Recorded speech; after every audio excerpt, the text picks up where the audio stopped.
हळीचं थोडा थोडा किती पाणी जाता बघा.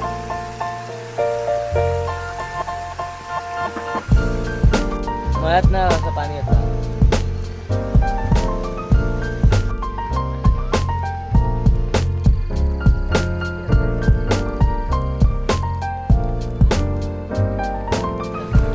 तो वाळा पण लागला होता. ह्या पुलावरचं पाणी असतं ह्या पुलावर पाणी कमीच पण पलीकडे जाऊचं आपलं.